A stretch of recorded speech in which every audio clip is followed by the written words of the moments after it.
All right, we should be live on Facebook and YouTube. We're going to do a real quick check as we get started this morning, but we will be live on the Gorgas House Museum's Facebook page, which looks like we are live and good to go there.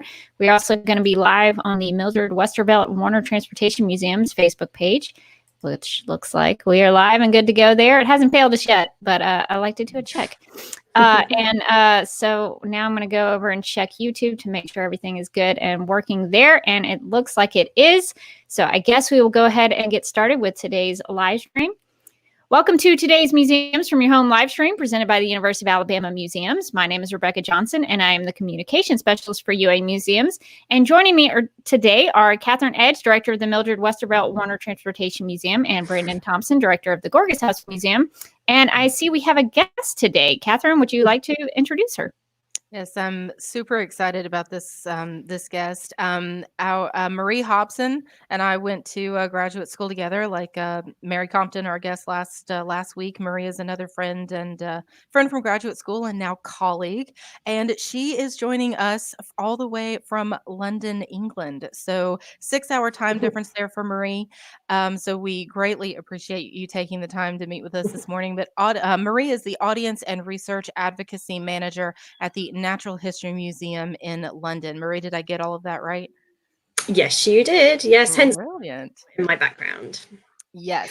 So, Marie, so you basically, from what you and I have talked about with your position there at Natural History, you manage a team of visitor researchers and help set their direction and design their studies. So, how that's a very specific. That's probably one of the more specific museum positions that we have investigated during this live stream. So, what is your background and how did you come into that position? Because that's very, very specific. Yeah, absolutely. And I guess when we were doing our graduate school together back in Leicester, I hadn't actually realised that being an audience researcher in a museum was an option.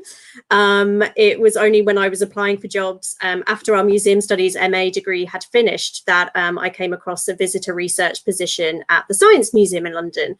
And I applied for that and discovered actually it's my dream job. I absolutely love finding out what our visitors do, what they think, how they feel. And through that, trying to make our museum experience better for them. So I did a few years at the Science Museum and then moved next door to the Natural History Museum, spent a few years there. I then spent a year as research manager at the Heritage Lottery Fund, which is kind of a funding body in the heritage world in the UK, and then headed back to the Natural History Museum to head up the team. That is fantastic.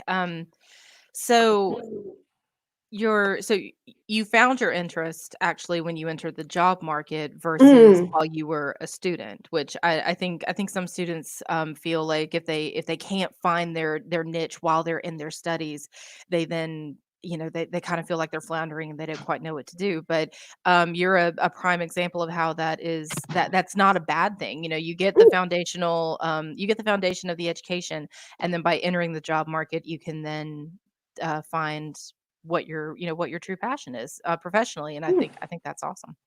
So specifically with the Natural History Museum, how many guests visit, I mean, under normal circumstances, how many guests visit that museum annually? Yeah, so before the lockdown, had one of our best years. Recently, we've been seeing over 5 million visitors annually to our site in South Kensington, which is a huge amount. And some days we were peaking at around 25,000 people through our doors. So yeah, we have a really high visitorship, and a lot of those were from overseas. So we had a really high international market, so around 63%. Of our audience were actually from overseas. So we're really a bit concerned about what might happen post the lockdown.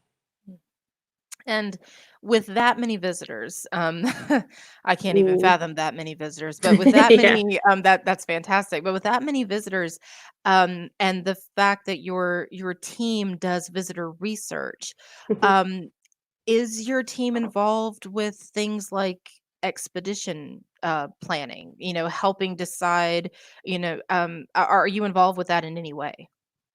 Yeah, so in terms of our exhibitions, we're involved throughout the whole process of developing an exhibition, right from the start. When someone comes up with the idea or the concept, we would do front end research into that. So we would do maybe focus groups, or look at surveys or desk-based research around the content, because what we're really interested in is what do people understand and misunderstand about the content.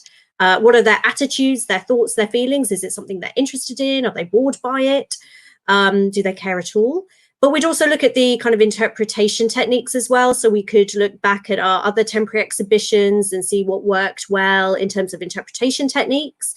And then as the exhibition would develop, we would do formative research. So we might do prototype testing of the exhibits. We might do terminology testing to understand the kind of the levels our visitors are entering at. And we might test our labels and our captions with visitors to make sure we get the tone right, the level right, the engagement right. And then when the exhibition's up and running, we'd do a summative evaluation. So we'd look at to what extent our aims and objectives were met.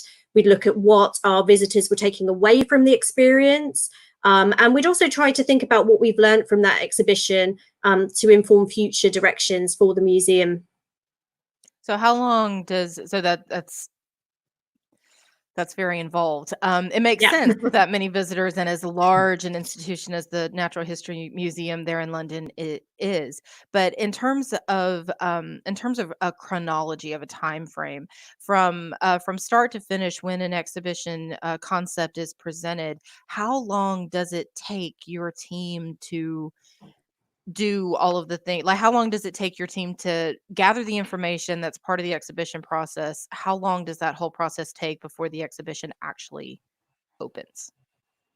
Well, there's never enough time, and timing is really key. Too early in the process, you haven't got enough information to actually put in front of a visitor and get their feedback. But too late in the development, all the decisions have been made and the scope for change is harder. So actually, timing is really difficult. I'd say ideally our exhibitions are developed over a 2-3 year time frame. And in terms of evaluation, we have an exhibit process that's outlined, and it's very clear to our exhibition team at what point we do what testing. When we actually have to do a piece of evaluation, we can turn it around really quickly. I mean, we have done things like run a focus group within sort of 2 weeks of being notified of us needing to do a focus group. Obviously, that's not the ideal, but we can do it because I think speed is of the essence here. And we really want our evaluations to be timely and to be useful. And so if we do take too long over it, we miss that kind of opportunity. So we're really kind of dictated to by the exhibition development timescales. And I have to say they often get cut short with various things, like a pandemic, for example. Right, something that no one definitely anticipated. So how do you? This is just a bit of my own pure curiosity. How do you develop when you have a focus group? How do you pull people into that focus group? Do you pull from your volunteers? Do you put out some kind of notification? Like, how do you actually pull people to be a part of that focus group? So it depends who the target audience is and who we need to get the information from. Usually, if we have a specific target audience, we might have, say, we want families with children aged 8+, possibly from certain socio-demographics, from certain London boroughs, perhaps. It might be people who visited us recently. We essentially develop a criteria of this is the sort of person we want in our focus group. And then we either advertise on our social media channels, through our mailing lists, or if we want people who are slightly less engaged with us, we employ external recruiters who have a database of people that they can draw on, and we'd have a kind of criteria screener questionnaire to make sure that we are hitting the right people. Recently, we did some telephone interviews with teachers from primary schools, and that was a really great mix of lots of people within the museum have connections to primary schools. Maybe they have children who go to primary schools, so we asked them to pass it on. You might have friends that you know who are teachers. And we also have a teacher advisory panel. So we went out to them to get people and snowballed that way. So it's a whole range of different methods that we use. Oh, that's very impressive. How many people are on your team? So I have a team of 3 people. I have 2 permanent members of staff, one who primarily works on our exhibitions, one who primarily works on our learning program evaluations, and I've got a person who's a project-based member of staff because we've got a huge national project in development at the moment. So her work is primarily on that project. So there's 4 of us in total. Four in total, including you. Yes. Yeah. That's awesome. Mm. That's a lot of work for a team of only 4 people. Yes, it's not enough people, I would say. I think, but we're very think that's lucky to have a team.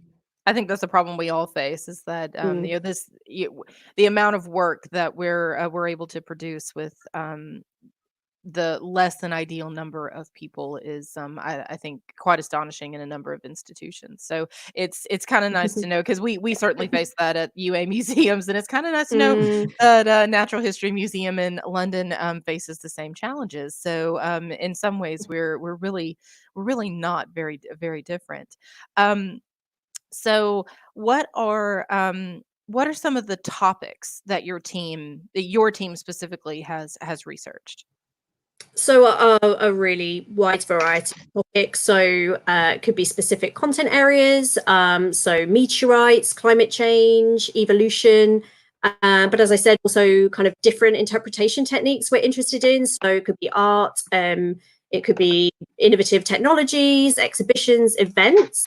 In the last year, we've conducted a range of evaluations that are really diverse. So from a theatre show that we put on about Charles Darwin and how that helps people understand evolution, to how we could develop a mixed reality experience about ghost dinosaurs and how can we make that challenging and engaging for people, to how visitors respond in a scientific setting to an art installation about the moon that had an interpretive dance underneath. So I think one of the things I do love about my job is the variety that we get to experience and evaluate and learn about ourselves, actually.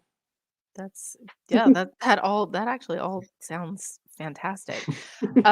So a lot of your work is done. You utilize social media in order to reach out and, you know, find volunteers for your focus groups and you know, that kind of thing. But it seems like a lot of your work in terms of visitor evaluation either happens in person or through basically through a much more intimate contact than, you know, simply being you know, an online questionnaire. So Yeah. with the recent pandemic, and because I think London in particular has gone on a complete lockdown in a much different capacity than I think we've experienced here in the States. So what challenges has the pandemic presented to your team, since so much of your work has been with visitors who are, you know, maybe, you know, who in the past who have been more physically present in the museum? So how has your team adjusted to this these recent happenings? Yeah, how do you do visitor research with no visitors? With no visitors, when you yourself Yeah. can't even leave We can't to even be go to the there. office. So how Yeah. have you addressed that?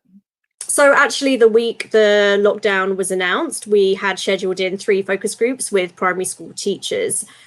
So what we were able to do was to rearrange those into one-on-one telephone interviews. So instead of us running focus groups face-to-face in the museum, we asked the teachers who'd already signed up and committed their time if instead they could do like a half-hour telephone interview in kind of one of the slots. And as a team, we just distributed those amongst us.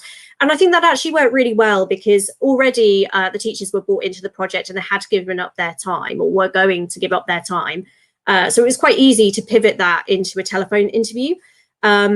And actually, the teachers we spoke to seemed really grateful to have something to talk about that wasn't the virus. It was outdoor learning and their experiences of that, and it was much more cheerful. And so I felt they were quite appreciative. So we've been able to do things like that. We've also, we're in the middle of doing an evaluation, front-end evaluation, to inform our new Wildlife Photographer of the Year exhibition. We're planning to change that. exhibition, and we really want to hear from young adults around kind of the ages of 18 to 34. And so what we've been able to do again is some telephone interviews, but we're also about to establish through an external evaluation company an online discussion portal. So the respondents will be able to log on at times of their choosing and complete tasks, look at stimulus materials, perhaps, new photographs of the exhibition, and give us some of our feedback. So it's almost a kind of a combination of an online focus group, but with some additional kind of challenges there. So we are able to adapt a little bit. We've also been really pleasantly surprised at the number of research agencies who are conducting audience research right now. Quite a lot of them are doing sort of sentiment trackers. So how people are thinking and feeling about the virus, how they're thinking and feeling about potentially returning to visitor attractions, what's putting them off, what are they concerned about, what would make them feel safe. And those are and a few of the behavioral changes as well that people might be experiencing. So the rise of things like people wanting to make their gardens beautiful oases because they're stuck in them all summer. So there's a lot of research out there that that research agencies are sharing with us for free. They're doing webinars and sending weekly reports, and we're very, very grateful for that, because at the moment, we don't have any visitors and we also don't have a budget. And my staff have been furloughed. So with all of those challenges in place, it's really thinking about what we can make the most of, and what's already out there. So I think the biggest challenge we have at the moment is prototype testing, because we're at a point in one of our exhibitions where we've got a number of physical interactives that we really want to be able to test with people to explore the functionality and the usability. But obviously that's something we can't really do right now. So we're thinking about, are there other ways of us doing that? Perhaps when we're back on site, can we do it with staff? Can we send plans to other audience researchers and do almost like a peer review? Because that's our greatest challenge. That's probably the one thing we've not been able to turn into some sort of online format. Well, with the so much activity switching to an online format in our immediate present, which is one of the key reasons that we are chatting in this live stream today. We also have had to think a bit creatively about how do we continue to get content out to not only our immediate area but statewide, region wide, and thanks to the internet, internationally as well.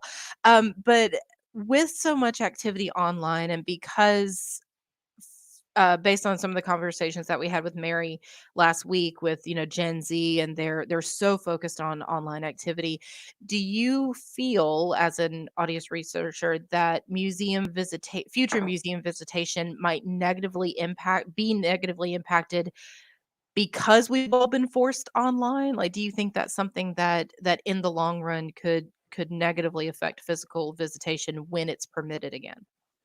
So I don't actually, because a couple of those research agencies I talked about have done, like I say, these sentiment trackers about propensity to return to live entertainment, essentially. So movie theatres, sports events, cinema, these sorts of things, and visitor attractions. And what seems to be coming out is that while people are really appreciative of the opportunities to have live streaming, and they do want more online content right now while they're stuck at home, there is a desire to go back to live performances when it's safe to do so. So people do seem to be saying, yes, I want to go back to movie theatres, sports events, museums, but they're concerned to do that right now. They have some anxiety around that. So once they feel it's safe, once the government says it's safe, once they feel it's safe, and once the institution has proven it is safe, then there does seem to be a desire to go back. And I think it really shows that the virtual experience is not an adequate replacement for the real thing for people. I think what it does do, though, as this is an example of, it does open up access, like you say, internationally, and for those who just may struggle to come back to the museum in a more of a physical format. So what I actually hope will happen is that we open up with a more of a mixed model approach. So we still do the in-face engagement, we still have the on-site visitation and offer, but we do think more carefully about an online equivalent. So I'm just thinking, for example, we do at the museum, we do these Nature Live presentations. We've done them for about 20 years, I think, in our Attenborough studio. And in the studio, you can get about 60 people. They hear and can interact, do a Q&A with a scientist who talks about their work on our collection. And I think that's a really, really great offer. We've been doing those online since the lockdown, and we've been getting like 5,000 people tuning in. So what I would hope is going forward, we'd still offer the on-site experience where people could in person be in the studio, interact with the scientist and get that experience. But equally, if we stream that online, it opens up access to so many more people. So I hope that we return to a mixed model. I'm not concerned kind of long-term about a visitation in that people think, you know, oh, I can go online, why would I go in person? I think I don't think that's going to be a reason not to visit. I think reasons not to visit will be much more around things like health and safety and finance. That all makes perfect sense. Brandon, do you have a question? As much again, Marie and I know each other very well. We could sit and talk about this and a plethora of other topics all day. But is there a question that you'd like to ask? I'm happy to turn it over to you for a second. Yeah, sure. Yeah, don't apologize. I'm enjoying the conversation. Hope everybody watching this as well is really neat. Yeah, I have several questions, and we can follow those and kind of see where we go off on. But Marie, what can you tell us about the Natural History Museum of London, just in general, just so our audience, who's mainly in the States, can really understand what this space looks like? What is y'all's mission? Yeah, sure. So we have been open for coming up to 150 years. We're in South Kensington in London. At the time that we were built to be a cathedral to nature. Our founder was very religious, and he thought we could celebrate the wonders of the natural world, which we still try to do today. Our collection's really varied. We have dinosaurs, we have mammals, we have earth sciences, and we have what people fail to realize quite a lot of the time is we have 350 scientists who are working at the museum on our collection doing scientific research. So that's a real kind of a real benefit for the museum. Our mission, we've just recently launched a new strategy this year. We want to create a future in which people and planet thrive through creating advocates for the planet. So we're taking a bit of a stronger stance and really trying to help people understand and appreciate the wonder of nature and then want to protect it themselves. Well, that's fascinating. So you mentioned you have a pretty broad and pretty diverse scientific team. Are they based out of different universities that work through the museums, or are these specialists who actually are employed as like staff or faculty members at the museum itself? So it's a little bit of a mix. So we do have our own kind of scientists who primarily work here. I think we're called something like an independent research body. So we're sort of a university in that sense, but equally we have a lot of PhD students who postdocs who work with universities and collaborate with us. So yeah, there's a lot going on behind the scenes. And yeah, it's a great go ahead. I just want to say, do you happen to know how many total staff like in curating? This is including your admin, curators, scientists. How many staff, if you know, work at the Natural History Museum there in London? Yeah, I think it's around 750, 800 members of staff. Something like, yeah, there's a few of us. And we have a sister site out in Tring in Hertfordshire as well. So yeah, there's a few of us around. I still don't have enough staff on my team though. But I was about to say, yeah, that's pretty impressive. But when you talk about having 5 million people come in and out, I can imagine you need a few support staff. You need a few. Yeah, and so 80 million specimens as well, something along the line of 80 million specimens. There's a lot of collection and a lot of visitors to look after. Okay, I'm going to ask you some collections questions in a second, just to kind of get on that. But all right, so getting back to like your visitor experience, you say you have 5 million visitors coming in a year, and more than 60%, which is what, 3.1 million, something like that, are an international audience. Yeah. So can you walk us through the process of accommodating an international audience whose first language may not be English, and they may have different sociocultural backgrounds, but obviously this is a destination that people from all over the world want to visit. So can you walk us through the process of trying to accommodate and reach out to these different audiences? Yeah, so we really have to be mindful of the fact that not everyone's going to have English as their first language. So really focusing on the kind of the visuals and feel welcome. The exhibitions that we do that work particularly well for this audience are our Wildlife Photographer of the Year exhibition that we host every year, because they're primarily photographs, which people can just admire and appreciate almost as a piece of artwork. But equally, we've been translating the captions into about 8 different languages, and they're available on people's mobile devices.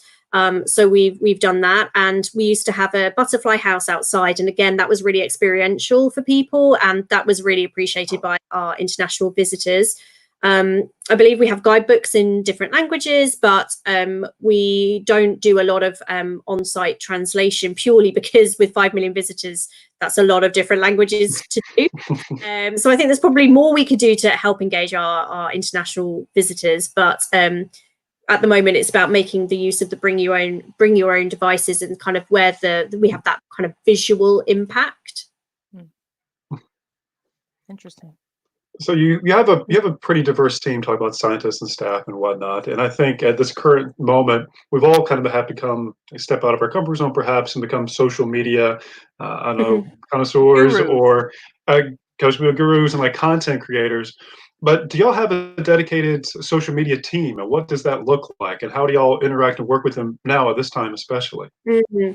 So we have a social media manager, and it's her job to coordinate the numerous different Natural History Museum Twitter accounts. There are loads out there. So while she will oversee it and manage it, it is delegated, a lot of the responsibility is delegated to other teams and also to various people within the marketing team. So it sits in our marketing team. Because it's too much for one person to constantly monitor all the tweets and set the tweets out. But yeah, we have a social media manager who kind of oversees and coordinates everything for us. And she is very busy right now. I can only begin to imagine. I can imagine. I can imagine. Yeah, I'm fascinated to hear more about y'all's collections. You said you had 80 million specimens. Is that right? 80 million individual objects. Yeah, that's pretty. They're just the ones we've we've counted and named as well. I think it's in about the 5 years I've worked at the museum, it's gone up from 70 million to 80 million, because there are so many specimens that people are still sorting through. I mean, they're finding new species all the time, in jars and in drawers and things. So the number goes up continually. Yeah, we've got to get Dr. John Abbott, who is our Director of Research and Collections, who is actively doing the same thing, and probably get him on one of these conversations. I know we'd have a great time with it. But yeah, before we kind of pivot back, do you have any favorite spaces or favorite exhibits in the museum, or even back in the collections, any individual specimens that kind of really stand out to you? So it's got to be our new Hinsey Hall, really, which is our main central entrance space that used to have Dippy, our dinosaur, and about 2 years ago we replaced him with a whale, a massive blue whale that hangs up there. And I think, talking back to that point of it being a cathedral to nature, you do really get the sense standing there, the vast space, this beautiful, huge creature hanging from the ceiling, and it just looks really, really beautiful. It's it's just a really, really lovely space to be in, and it reminds you, I think, of kind of why we're trying to work in a museum and make the experience better for our visitors. If you're ever having a bit of a down day, or you've been in meetings, we walk through Hinsey Hall, breathe it in, and it's just a really kind of uplifting, exhilarating space to be, particularly if you see the sort of how the light changes throughout the day as well. I don't want to say it's better without visitors, because we do love our visitors and we want them back, but actually being there after hours or before we've opened the doors is actually particularly lovely. When it's a big blue whale, is really lovely. It's a perk of the position. That's how I would say it. Yeah, it's an awe-inspiring picture. I encourage anybody to take a look at it. I can only imagine what it would look like in person. So yeah, that's incredible. Katherine, I'll pivot back to you. I've got a lot of other questions, but we'll keep it going. So we'll keep going that way. Well, I actually have a question related to your blue whale. Does he have a name like Dippy the dinosaur? Does your blue whale have a name? Yeah, actually. So we've called her Hope because lovely. We're trying to tell the story of hope through the blue whale. The fact that whales were hunted almost to extinction, but through human endeavor, we've managed to bring them back from the brink. So what we really wanted to show to people, often when we think about biodiversity loss and climate change, it's all doom and gloom, but we want to show that actually through human endeavor and through human action, we can make a difference. And oh, there we go. So yeah, that's why beautiful. we Yeah. called her Hope. Well, I just so was your team involved with the decision the decision making process to replace Dippy with the blue whale, and if so, was one of the things that you potentially thought about was from a visitor standpoint, visitor perspective, if we, because I think I remember, was Dippy one of the dinosaurs that had like kind of like a brontosaurus, had like a really long tall neck? It's a diplodocus, so yeah, very long, yeah, very long neck. Yeah. Yeah, well, Hope is obviously suspended from the ceiling, and so she's automatically front and center, but visitors' eyes are geared upward. Have you noticed any kind of remarks or responses from visitors taking in more of the main atrium building, because not only are they looking at Hope, but because their viewpoint is focused upward, they're looking at, really more of the upwards parts of the building that they may not have appreciated before, being focused more on immediately what was in front of them, or maybe looking at the second floor. But have you noticed any kind of increase in just visitor comment of, oh, this building is so lovely, I had no idea, because they're actually kind of forced to look up? Yeah, and that was one of the many reasons why we chose Hope, and we put Hope there, because whilst Dippy was a much loved dinosaur, and we did get some negative feedback at the time when we announced that Dippy was going to be going on tour around the UK, but removed from our central hall. A lot of people, had really fond memories of kind of visiting as a child and then bringing their child and their grandchild and all seeing Dippy in the central hall. So there's a lot of like nostalgia there, and people love dinosaurs. So yeah, there was some negative feedback at the time. But one of the reasons we decided to put, we wanted to put a real specimen for a start. So as we've said, we've got 80 million specimens that are real scientific specimens. So we really wanted to show people that we had a real collection out there, and Dippy is a cast, Dippy is a replica. So we wanted to put a real specimen out there, and we wanted to really kind of show with our new strategy and direction of kind of caring for the natural world, we wanted something that kind of really told that story. But on a visitor experience perspective, we had done tracking studies of that central hall space, and we found people did not go up the stairs to our first and second floors. There was a lot of crowding in central hall, and people were not looking up. They weren't looking at our beautifully decorated ceiling. So that was a consideration, and we have found by suspending Hope that people are looking up. They are drawn to not only the whale but the ceiling behind it. And from our summative evaluation and our tracking studies, people are tending to go much more up those stairs. Their eyes, their eye line is drawn upstairs. But also, which is interesting, as you kind of mentioned, the architecture point. So we used to ask about why people came to the museum and, what did they engage with and so on. And we've seen a real increase in people noticing our architecture, being motivated to come because of the architecture and are really appreciating our architecture. And it was really low before. So it's had quite a lot of, I guess, kind of knock-on effects, really, being very positive in terms of the visitor experience. That's fantastic. Now, was Hope one of the natural history specimens, like she was in collections and now she is suspended from the ceiling? So that was one of the museum's scientific specimens that is now on display in the central hall. So she was on display in our mammals gallery, but our mammals gallery was quite crowded. There's a lot in there, and she was kind of lost. So by bringing her out, giving her a very good dust and suspending her in this setting, she just, you wouldn't have noticed her, I think, maybe in our mammals gallery previously, but here we can really put her front and center stage. And she, just looks beautiful. And actually what we were very keen to do as well is suspend her in a bit of a dynamic kind of pose. So it looks like she's sort of diving down, just to kind of bring a bit more kind of life to it, really.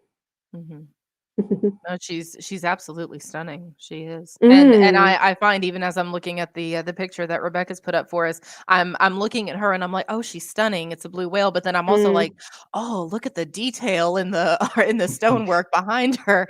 mm, 'Cause I have to admit, I have personal experience at the Natural History Museum with there being so many people on that first floor.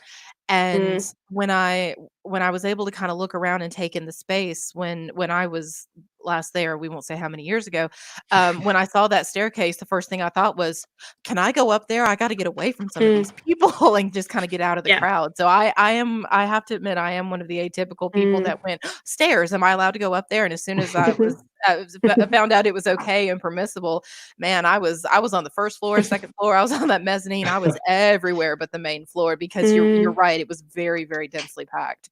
Um, so that's all that God, that's all so interesting. So it just goes to show to I think everybody watching that um there's practically nothing that happens in a museum by mistake. There's so much thought and process and just specific decision making that goes into practically every aspect of the museum that may not always end in a the goal may not be an educational component, but education is certainly, I think, a very, very, very one of the biggest pillars of, I think, what we all strive to do. So I guess along those lines, what what are some of the um what are some of the issues of impact that you can see? And Brendan, I'm Mhm. borrowing one of the questions that you Yeah, go came up for it. with for this. So what are some of the issues of impact that you've noticed or that you can tell us about? Because that's one of your that's one Mhm. of your personal research topics as well as a professional research topic. Mhm. Yeah, so as I mentioned, we have a new museum strategy to try and create advocates for the planet. So myself and a small working group have come up with, first of all, what do we mean by advocates for the planet, and how do we create those, and how do we measure whether or not we've been successful, because that's actually quite ambitious. So we've thought about an advocate for the planet as somebody who speaks up on behalf of nature and takes some form of action. And then we thought about, well, what do we need to put in place to become an advocate? And we've looked at a lot of biodiversity loss kind of communication research, and we've got a literature review on the research and evaluation pages of our website that talks about a lot of this. So how do we communicate biodiversity loss to people in a way that they want to take action? And the first step is to develop an emotional connection to nature, because if you don't care about nature, you don't value nature, then you're not going to be bothered that it's under threat. So the first step, we've created a kind of a 4-step process that we will do as a museum to create advocates for the planet. So the first one is to inspire. So it's developing that emotional connection with people. And we hope that the outcome that they will feel is that they will feel a connection to nature. A lot of people are becoming much more disconnected to nature with industrialization and mechanization and urbanization. So how can we really help people reconnect to nature? And actually, that might be one of the positive effects of the pandemic. Actually, we are seeing some evidence that people are really valuing nature at this time. So the first step is to inspire and reconnect people to nature. The second one is to inform them. So sharing stories of the natural world that help people place themselves in the story of our planet. And Hope's a really good example of that, where we've said, look, humans did hunt whales to the brink of extinction, but they also were key in bringing them back as well. So we have quite a big role to play there. And so we really want people to understand their role in nature and their impact on it, both positively and negatively. And then the third one is to empower people. So we really want to enable people to be able to make informed choices and take action to care for the planet. So giving them the skills and the opportunities and the motivation to actually take action. And the outcome of that, we want people to act on behalf of nature. So what we've done is develop this model whereby whatever we do in the museum in terms of our engagement, we want to take people on that journey through inspire, inform, empower. And then the outcomes, kind of almost like the short-term outcomes, because that's what we can really measure at this point, is people feel connected to nature, they understand their role in nature, their impact on it, and they act on behalf of nature. And then it will be my team's job. We've only just to come up with this model. So we will be trying to measure that through our visitor exit surveys and through all of our kind of summative evaluations that we do. We will be looking for evidence that people say that they have kind of come away with those sorts of thoughts and feelings and motivations. It's interesting. Are you, and Brandon, you can probably speak to this a lot better than I can. But Marie, are you at all familiar? Is your team familiar with the iNaturalist app that is that's available?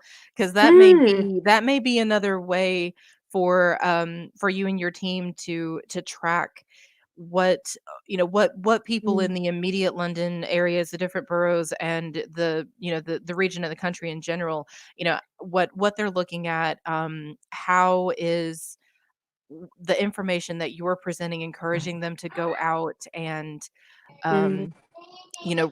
make their own observations and make their own recordings. So that if you're not familiar with that, that might be something interesting to for your team to investigate, or for the just to check out, because it is very visitor.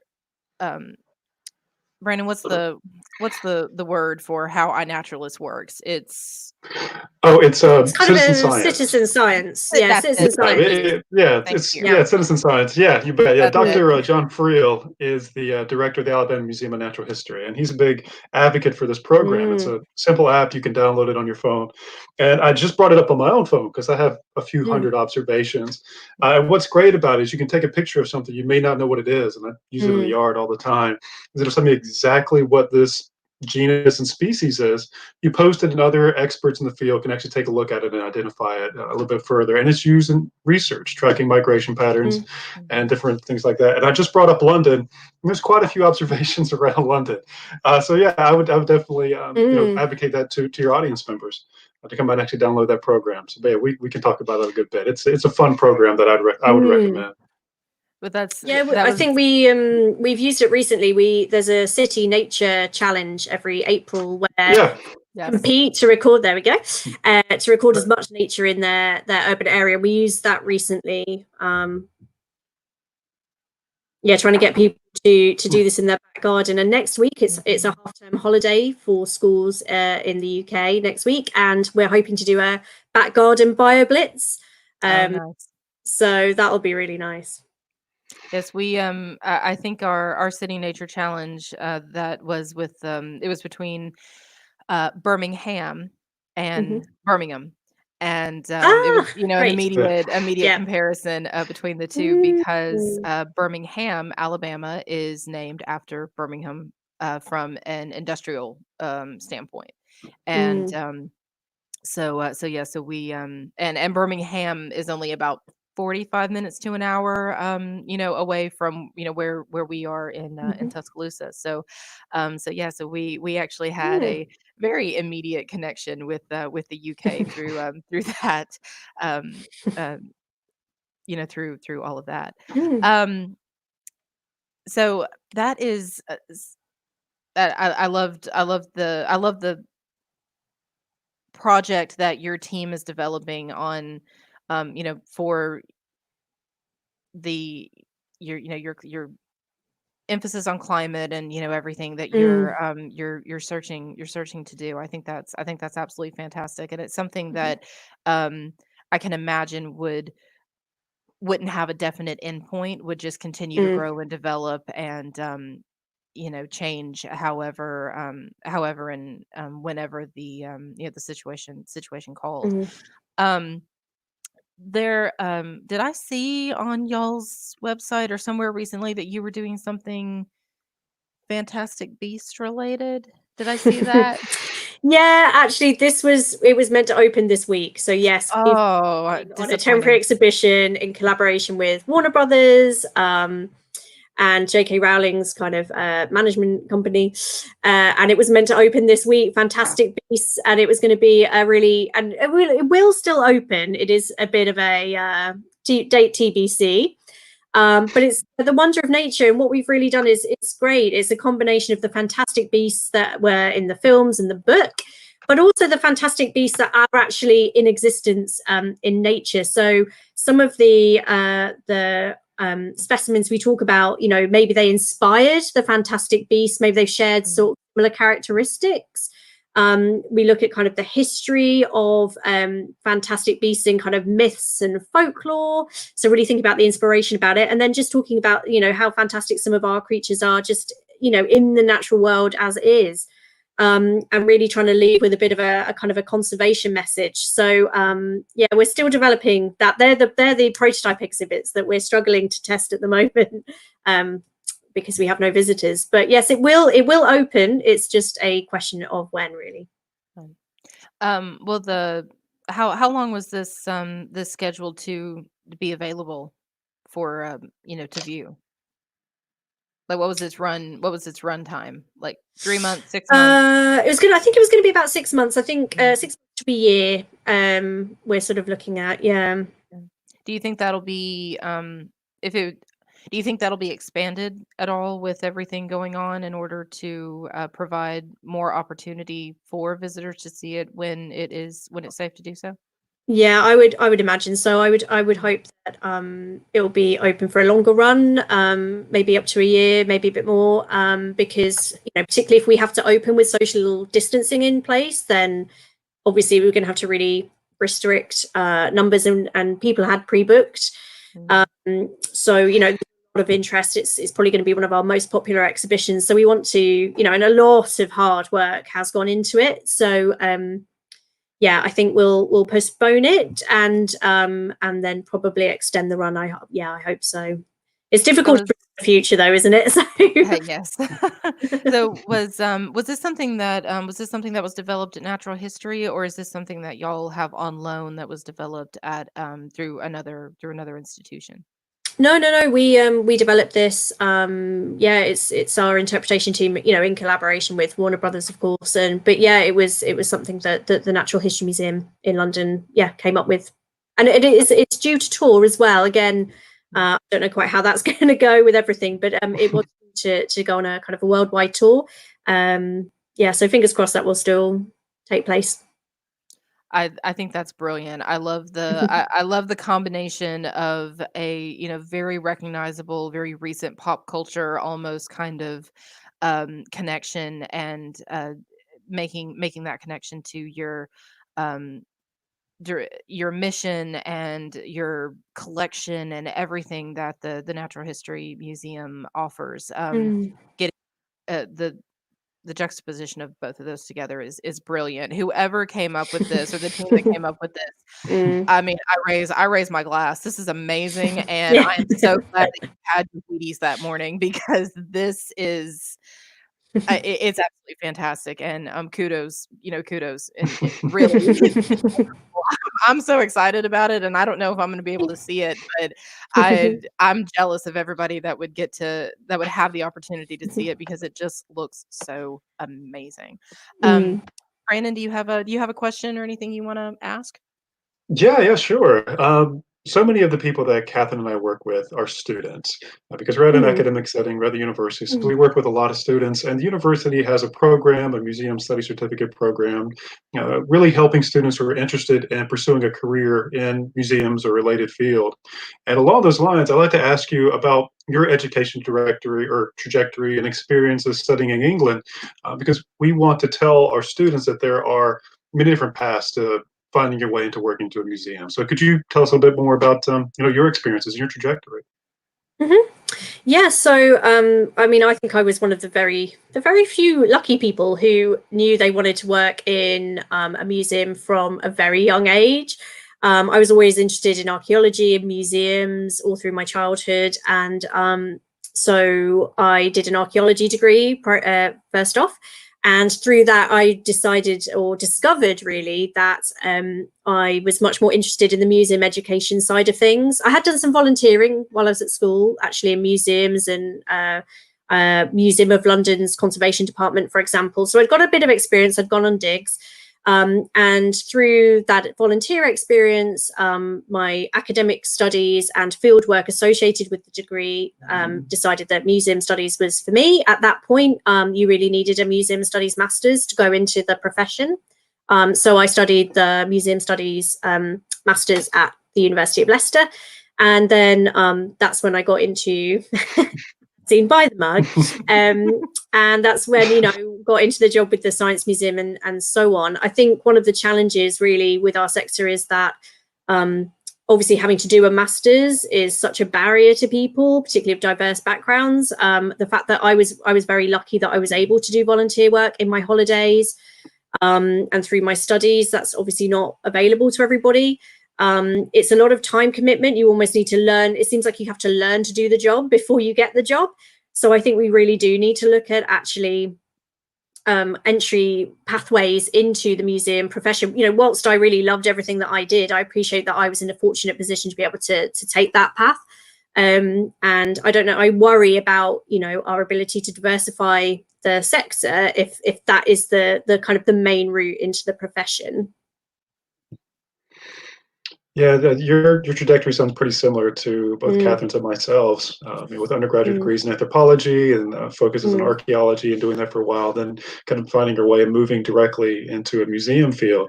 You're currently working on your PhD, is that right? Yeah. Yeah. So yeah, I'm currently doing a professional doctorate at the moment. Yeah. Okay. What university, what institution is that through? So that's with King's College London. They offered an EdD, a doctorate of education. Fantastic. So what's your research? Can you tell us a little bit more about that? Sure. So it's a professional degree, and so what I've been doing is trying to research kind of aspects of the profession of visitor studies. So I've looked at kind of what we've discussed a little bit, kind of, you know, entry routes into visitor studies and what makes us a profession or not a profession, as I would argue. But at the moment, really, what I'm looking at is organizational learning. So I'm really interested in you know, when we think of museums as learning organizations, what we're normally talking about is the learning that the visitors will do and how we educate our visitors. But actually, I'm interested in how we learn as an organization, how the staff learn, how we develop our teams, our policies and our procedures to make them better. So I'm trying to look into how, through audience research, we create knowledge about what works and what doesn't and what's best for the visitors. So how we create that knowledge, how we share that knowledge, store the knowledge for future and act on it to make our visitor experiences better. So that's what I'm trying to tackle at the moment. Yeah, it sounds almost like a metacognitive approach towards the museum work and museum studies. That's pretty interesting. That's fascinating. Yeah. I'd love to talk in the future about that a good bit more. Mm-hmm. So what are some of the projects you're currently working on? What led to their development? So at the moment, we're really focusing our efforts on the Anthropocene and climate change and biodiversity loss. They're sort of key focus areas for us. So we're really trying to understand what visitors think about the Anthropocene and climate change, biodiversity loss. What are their attitudes, their knowledge, their barriers to engagement with these sorts of topics? And the idea is that this will inform a whole range of things the museum is doing. So we're doing at the moment a year of biodiversity. So a whole host of different events around engaging people with biodiversity. So for example, the backyard BioBlitz we're doing next week is part of this year. We're also planning an exhibition on the Anthropocene that will open next year. That's just in the very early kind of ideas phase.